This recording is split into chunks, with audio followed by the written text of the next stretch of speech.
I told Brad, I was like, listen, I love you. You're great. I admire you, but I love Michael Shannon. It was crazy that I got to make a movie with them and at the end of the day be like, oh yeah, I guess they're kind of my friends now. Hey guys, I'm Joey King and I am chatting with Cosmo.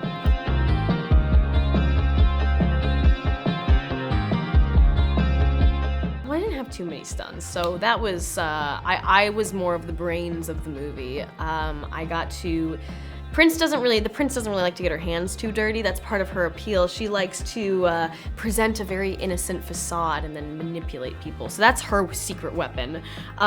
Did anyone get injured on set? Actually, well, I mean, I opened a door on my thigh and I cut my leg open a little bit and I was just bleeding everywhere. But that wasn't a stunt. Aaron sliced his hand open during a stunt, during a fight scene with Brad, and didn't even see it, and then saw it and was like, oh, I gotta go home. And then he was gonna pass out. I feel so bad for him. It was so gross. It was gross. Well, so the entire surface in the room they were fighting was pretty much everything was padded, but he managed to find the one spot that wasn't padded and just slipped on it and sliced his hand, and I don't know, it was so gnarly. Yeah, I mean, these guys are so seasoned. They're amazing, especially Brad. He's just someone I really look up to. I admire him so much, and he was just so wonderful to work with, and was just a really good pal. There was some things that I was going through and able to talk to him about, and someone who's been through so much and has been in this industry for so long. He's just a really sweet, helpful human being, and I had so much fun with him. Just more swapping stories and hanging out with your pals. That's what these guys are the coolest, because I look up to them so much, and it was crazy that I got to make a movie with them and at the end of the day be like, oh yeah, I guess they're kind of my friends now. Ooh, I'm gonna say Julia Child, Tilda Swinton, and I think I said these three for something else recently, and Javier Bardem. Javier Bardem is one of my favorite actors ever, and I've always wanted to work with him, always.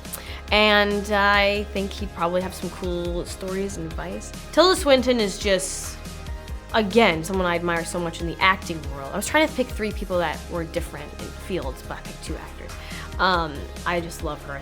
I would love to work with her one day. She's just makes amazing choices. She's an amazingly beautiful person. I just adore her. Never met her, just love her. And then Julia Child, I really enjoy cooking. I love to cook, and I love the impact she had on women and on people cooking in her time when she kind of just came out the gate. And her documentary I just watched that was so beautiful, and I just think she's the bee's knees. Last time I fangirled another celebrity was probably when I made this movie with, when I met Michael Shannon. I told Brad, I was like, listen, I love you. I think you're the bee's knees too. You're great. I admire you, but I love Michael Shannon. Oh, it was awesome. I mean, I consider Michael Shannon one of my heroes. And they say never meet your heroes because you'll be disappointed. But man, I'm so glad I met him. I was not disappointed. What an amazing guy. So amazing. I know I actually waited until we were went to lunch break. Actually until I think when we finished shooting. For the day when I got to work with him, I was I didn't say anything at the beginning of the day, and I was like, listen, I don't want to be that guy, but you just mean so much to me. And he was so sweet. God, it was one of the best experiences I've ever had interacting with another actor. No celeb that I based it on. It was just, I worked with a dialect coach, and so she really taught me everything. She was so great about explaining why our tongues do these things and why our mouths move this way, and how to do this, and how. So we actually prepared 3 different accents for David, all within different regions of England, and he wound up settling on this one. Is it posh British? That's exactly what it is, and I think it just matches her whole monochromatic, sharp edge vibe very well. Oh man, I pour myself a nice glass of red wine, and I pop myself on the couch, and I watch the crappiest stuff I can find. Some nice reality television that I don't actually think it's crappy. I actually quite enjoy it. I love reality TV so much. I love Love Island. It's so good. I don't even think it's trash, but it's not trash. I love it so much. What else do? I really love, my favorite meal of the day is dinner. So even if I'm filming late, Like if I'm filming at like past like 10 p.m., I'll still try to wait to eat dinner till I'm home, because dinner feels like such like a ritual to me that I'm just like, I want to be home and have dinner. I just love dinner. My biggest fear, you know, I have a lot of fears. I'm a very paranoid person. My biggest fear, I think, is like the feeling of loneliness, but more on like a actual physical thing. I'm scared of drowning. I'm scared of flying. I'm scared of everything. I don't know. I don't know.